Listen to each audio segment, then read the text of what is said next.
Salut les frères, comment ça va? J'espère que vous allez tous bien. Aujourd'hui on se retrouve pour le premier avant-match de l'année. Barça Espagnol à l'extérieur, le fameux derby. On est directement parti les frères.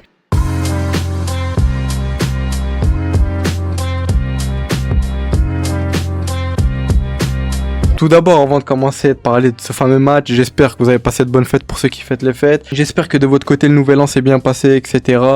On rentre dans une nouvelle année. On espère que ça sera une bonne année pour le Barça, bien évidemment. J'espère que ça sera une bonne année pour vous personnellement, pour moi, pour tout le monde. J'espère que ça sera une bonne année. En tout cas, nous, supporters du Barça, on espère qu'on aura une saison monumentale comme l'année passée, voire mieux. On sait tous qu'on veut cette fameuse Ligue des Champions, que ça va faire maintenant 11 ans qu'on l'a plus remportée. Ça fait quand même un moment, on va pas se le cacher. On espère en tout cas que cette année sera la bonne. On sait qu'après le match face à l'Espagnol, on enchaîne avec la Super Coupe face à Bilbao. Et si on gagne, on va en finale face au Real Madrid ou l'Atlético Madrid. Donc on a déjà l'occasion de remporter notre premier titre de la saison. Et puis voilà, en tout cas une année 2025, on va pas se le cacher que nous, supporters du Barça, on s'est quand même régalé. On a vécu énormément de beaux moments, on va pas se le cacher. Que ça soit le nombre de remontadas qu'on a fait, l'Atlético, Benfica, le Real en Copa del Rey, enfin bref. Et il y a je ne sais combien de remontadas qu'on a fait face au Celta. Enfin bref, ça a vraiment été une très très belle saison, une très belle année l'année passée. On espère que ça sera de même, voire mieux, parce qu'on sait que malheureusement il y a eu cette élimination en demi-finale, etc. Mais bon, c'est le football. Enfin bref, je vais pas m'éloigner du sujet. En tout cas, voilà, c'était juste pour vous dire, voilà, bonne année à vous les frères. J'espère que tout se passera bien de votre côté pendant cette année-là. Maintenant, parlons un peu de ce fameux match demain face à l'Espagnol de Barcelone. Premier match de l'année, premier match qui va pas être évident. L'Espagnol de Barcelone qui sont très très bien classés quand même en Liga. 5e de Liga. Sur leurs 5 derniers matchs de Liga, c'est 5 victoires. Ils ont 33 points, nous on a 46 points. Pour rappel, le Real Madrid est derrière nous avec 42 points, donc 4 points d'écart. Sur leurs 5 derniers matchs, toutes compétitions confondues, c'est 4 victoires, une défaite. Leur seule défaite qui est 1-0 face à une équipe de Détroit en Copa del Rey, il me semble. Détroit, si je dis pas de bêtises, c'est l'Atlético quelque chose. Donc voilà, ils ont perdu 1-0. Ce que j'ai vu, ils avaient fait pas mal tourner, etc. Ils avaient testé des trucs. Je pense que l'Espagnol est plus concentré sur la Liga, vraiment d'aller chercher le top 6, de se qualifier en Europe. Je pense que c'est ce qu'ils recherchent. Et là, ils sont bien partis parce qu'ils sont 5e. Pour l'instant, ils sont qualifiés en Europa League. Après, on sait que la saison est très longue. Tout peut se passer. Est-ce qu'ils vont pouvoir garder le rythme, etc. Leur coach qui est là depuis 2-3 ans, si je dis pas de bêtises, il me semble que c'était de base le coach de l'équipe B, un truc comme ça, enfin bref. En tout cas, lui qui fait vraiment un bon travail avec l'Espagnol de Barcelone. Parce que voilà, on se posait des questions, comme ils avaient perdu Juan Garcia, une de leurs pièces maîtresses, on va pas se le cacher. L'année passée, il finit meilleur gardien de Liga, etc. Il les avait sauvés à je ne sais combien de reprises. Maintenant, voilà, il a signé chez nous. On sait que pour demain, Juan Garcia aussi, ça va pas être évident pour lui. Ce que j'ai vu, c'est que la police a mis le match sous haute protection, je ne sais quoi. Là, enfin bref, c'était une news qui, je l'avais vu depuis un moment, etc. Ça en parlait que voilà, ça allait mettre pas mal de protocoles pour pas qu'il y ait de violence, etc. envers Juan Garcia, parce que beaucoup de supporters ont préparé des banderoles, ce que j'ai compris avec Juan Garcia Tenra, etc. En tout cas, voilà, les autorités, etc. espagnoles, ils veulent empêcher d'avoir un truc comme à l'époque avec Luis Figo quand il était venu au Camp Nou jouer contre le Barça, quand il avait signé au Real, ce qui est totalement normal. Voilà, on espère que ça va pas déborder jusqu'à là. On sait de toute façon que c'est un derby, que ça soit même sans ce transfert de Juan Garcia. On sait tous qu'il y a cette tension entre les supporters, ce qui est logique, c'est un derby. Après, bien évidemment, faut que ça reste dans le respect, faut qu'il y ait des tensions. Évidemment, c'est le football, c'est comme ça. On peut pas s'aimer, etc. Mais faut que ça reste dans le respect.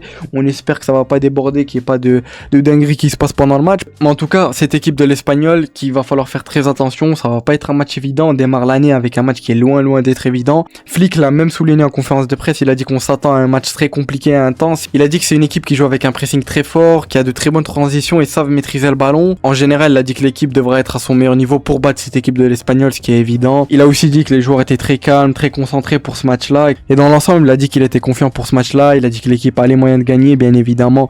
Voilà, on n'apprend pas ça aujourd'hui. On sait qu'on part quand même favori, même s'il faut faire attention à cette équipe de l'Espagnol qui, comme je vous l'ai dit, est bien classée. Elle est dans ce top 6 pour se qualifier à l'Europe l'année prochaine. C'est leur objectif. Surtout que c'est le derby. Ils vont être encore plus motivés. Ils vont tout faire pour gratter la victoire ou ne serait-ce qu'un nul. Ce qui est totalement normal.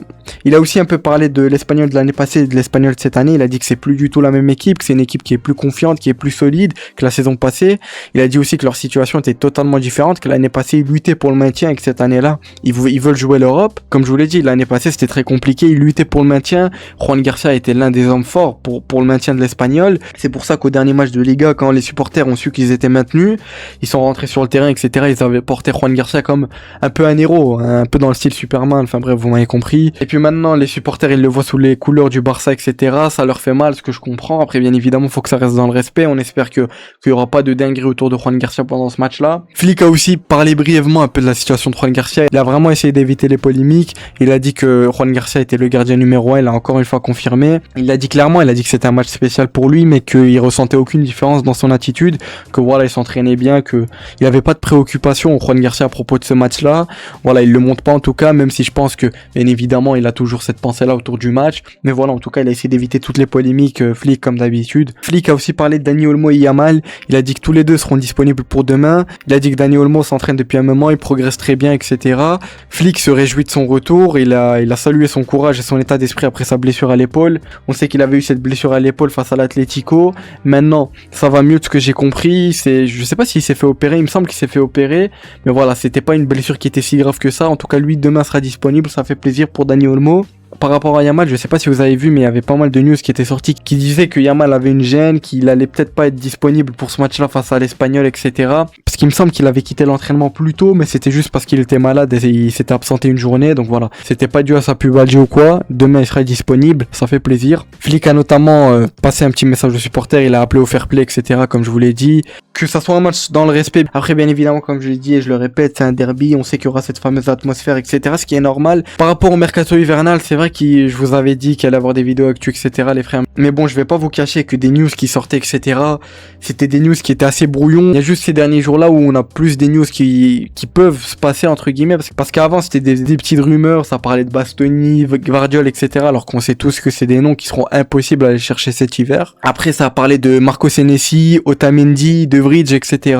De Vrij et Otamendi, avec tout le respect que j'ai pour eux, voilà, ça, c'est pas des joueurs qui m'intéressent. Il y a juste Marco Senesi, il me semble que ça se dit comme ça, qui joue à Bournemouth. Et je sais même pas si ça se dit comme ça, Bournemouth. Bon, enfin bref, vous m'avez compris, en première ligue. Mais en tout cas, voilà, lui qui est pas mal, honnêtement. Tout ce que j'ai pu voir, c'est que c'est un défenseur qui peut être intéressant. Après, bien évidemment, on verra si ça se concrétise. En tout cas, Flick a parlé d'un renfort défensif. Il a dit qu'un défenseur central est nécessaire, que ça soit un latéral ou un central aussi, mais plus un défenseur central. Il a aussi rappelé que le marché hivernal est compliqué, etc. Comme je vous l'ai dit, c'est pas toujours évident d'aller chercher un joueur pendant le mercato hivernal. C'est compliqué, etc. Surtout si on veut chercher un gros joueur, ce qui m'étonnerait honnêtement. Et Flick l'a précisé, il a dit qu'un recrutement se fera que si le joueur apporte vraiment un plus à l'équipe, ce qui est bien sûr évident. Comme je vous l'ai dit, tous les noms comme Bastoni, Gvardiol, etc. Tout ça, faut oublier. Ce mercato-là sera impossible à aller chercher. Et même une recrue, pour moi, ça sera impossible. Honnêtement, je vois aucune recrue pendant ce mercato hivernal. La seule recrue qui pourrait être possible, ça serait un défenseur central et encore à voir parce que je pense que ça va être très compliqué d'aller chercher. On sait que financièrement, c'est assez compliqué. Avant de passer à la compo, les frères, juste dernière news que Flick en a parlé. Je pense que vous l'avez tous vu. Araujo est de retour à l'entraînement. Il est revenu à l'entraînement dans cet entraînement qui était ouvert aux supporters. Je pense que vous avez tous vu. Il a fait son retour. Flick a dit qu'Araujo faisait son retour progressivement. Il a dit qu'il va bien physiquement, même s'il n'est pas encore à 100%. Je pense qu'il veut plus parler un peu de l'aspect psychologique, etc. là. Il a dit qu'il reçoit un fort soutien de la part de ses coéquipiers, du vestiaire. Flick a aussi insisté sur le fait qu'il lui laissait le temps de voilà, le temps nécessaire qu'il fallait pour qu'il revienne bien, qu'il voulait pas prendre de risques avec Ronald parce qu'on sait qu'il avait eu cette phase de dépression, etc. Même plus que ça, ce qui était dit, c'est qu'il était vraiment très très mal. Après, ce qu'on a vu, il est revenu à l'entraînement, il était là, il était heureux, etc. Après, bien évidemment, un sourire peut cacher je ne sais combien de choses. Bien évidemment, je vais pas commencer à faire le philosophe. Après, je sais que pas mal de gens sont contre son retour. Certains disent même que Flick ne doit même pas le faire jouer et qu'il doit quitter le club pendant ce mercato hivernal. Dès que les gens ont vu son retour dans ce fameux entraînement qui était ouvert aux supporters, enfin bref, ça a commencé à l'insulter, etc. Sur les réseaux, je pense que vous avez vu certains qui disaient que c'était pas normal qu'ils partent comme ça et qu'ils reviennent. Ce que moi aussi, je suis d'accord avec eux sur ce point-là. Après, bien évidemment, on peut critiquer le joueur, etc.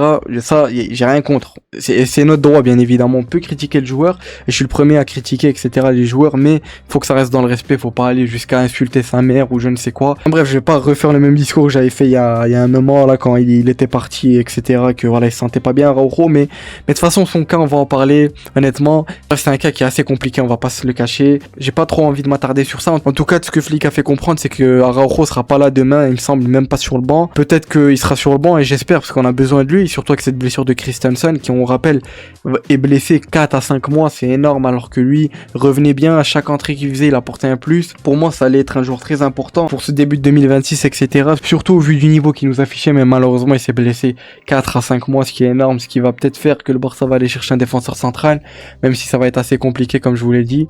Mais en tout cas, voilà. Araujo des dernières news, demain il devrait pas être disponible face à l'Espagnol, mais il devrait être disponible pour partir avec l'équipe en Arabie Saoudite pour la Super Coupe. On verra bien comment le cas Araujo va évoluer, on aura l'occasion d'en reparler. Passons maintenant à la compo les frères. Voici la compo les frères, une compo assez classique, un 4-3-3 avec une pointe basse. Pour ma part, moi je partirais avec ça, même si ça m'étonnerait pas de voir un Fermin titulaire en 10, ou même peut-être un Rafinha en 10, un Rashford à gauche, ce qui m'étonnerait, mais bon, moi je partirais quand même avec ça. Bien évidemment, Juan Garcia dans les cages, on change pas. J'espère que demain on aura un grand Juan Garcia, honnêtement. On sait que c'est un match qui va pas être évident pour lui, il fait son retour à l'Espagnol de Barcelone, le club où il jouait l'année passée, etc. Il a passé pas mal de temps là-bas, etc. C'était quelqu'un pour les supporters. On espère qu'il va pas trop être affecté et distrait, mais bon, des dernières news, il va bien, etc. Au niveau de la défense, c'est du classique. Koundé à droite, Koubarsi, Gérard Martin, bien évidemment, Baldé. Koundé et Baldé qui sont pas mal critiqués, même si je trouve qu'ils reviennent bien. Après, on sait que Koundé, cette année-là, ce qu'on lui reproche, c'est ce manque de régularité que l'année passée, il avait. C'était l'un des meilleurs à son poste, hein, Koundé, l'année passée. On peut le dire clairement, avec bien évidemment un Kimi qu'on n'oublie pas. Au niveau de Baldé, on sait que beaucoup se plaignent qu'il progresse pas, qu'on a l'impression qu'il stagne, qu'il a le même niveau depuis 2 ans, etc., que c'est assez compliqué. Honnêtement, sur le fait qu'il stagne, je suis d'accord avec certains. Bien évidemment, quand je dis stagne, c'est bien sûr, on voit qu'il y a quand même eu une évolution, mais c'est assez compliqué quand même pour Baldé dans le sens où il a un profil qui est très offensif, il va vite, etc. Surtout au niveau des centres, on va pas se le cacher que c'est assez compliqué. T'as un centre sur 4 qui va passer, ou sinon les autres ils te les envoient je ne sais où.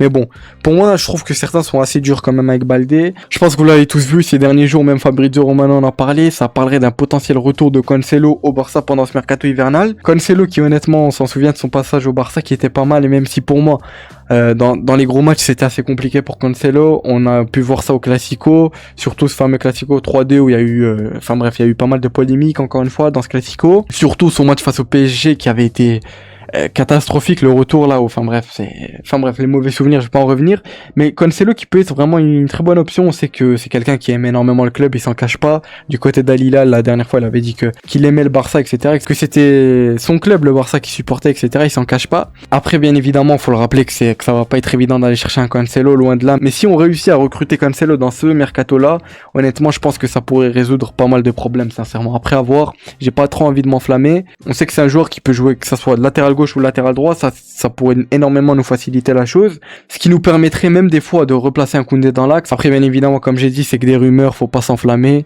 En tout cas, voilà, je voulais en parler, cette rumeur de Cancelo qui peut vraiment être pas mal. Ensuite, au niveau de ce milieu-là, pour moi, le milieu qui est le plus logique, sincèrement, au vu du niveau actuellement des trois, sincèrement, surtout d'Eric Garcia qui, pour moi, ne peut pas bouger de ce 11, surtout à ce poste de 6, pivot qui, il fait un taf hors norme. On espère qu'on aura un grand Eric Garcia demain. Pedri qui est en fin de retour, notre Pedri, ça va faire plaisir. On sait que face à Villarreal, on a pu le voir qu'à des moments on maîtrisait beaucoup moins le ballon, etc., qu'on avait un manque de maîtrise quand même dans l'ensemble du match, entre guillemets, et c'était dû à l'absence de Pedri. On sait que Pedri, c'est le meilleur milieu du monde, en tout cas voilà, ça reste mon avis, pour moi c'est le meilleur milieu du monde. Je sais qu'il y a des bugs, Vitinha, etc., mais pour moi voilà, Pedri c'est juste le football, je vais pas encore en revenir dessus, ça fait plaisir son retour. En tout cas, je partirai avec un Pedri en 8, avec aussi un Frenkie de Jong en 8, même si on sait tous que si on part avec un 4-3-3, on aura plus un Frenkie qui va être plus haut qu'un Pedri.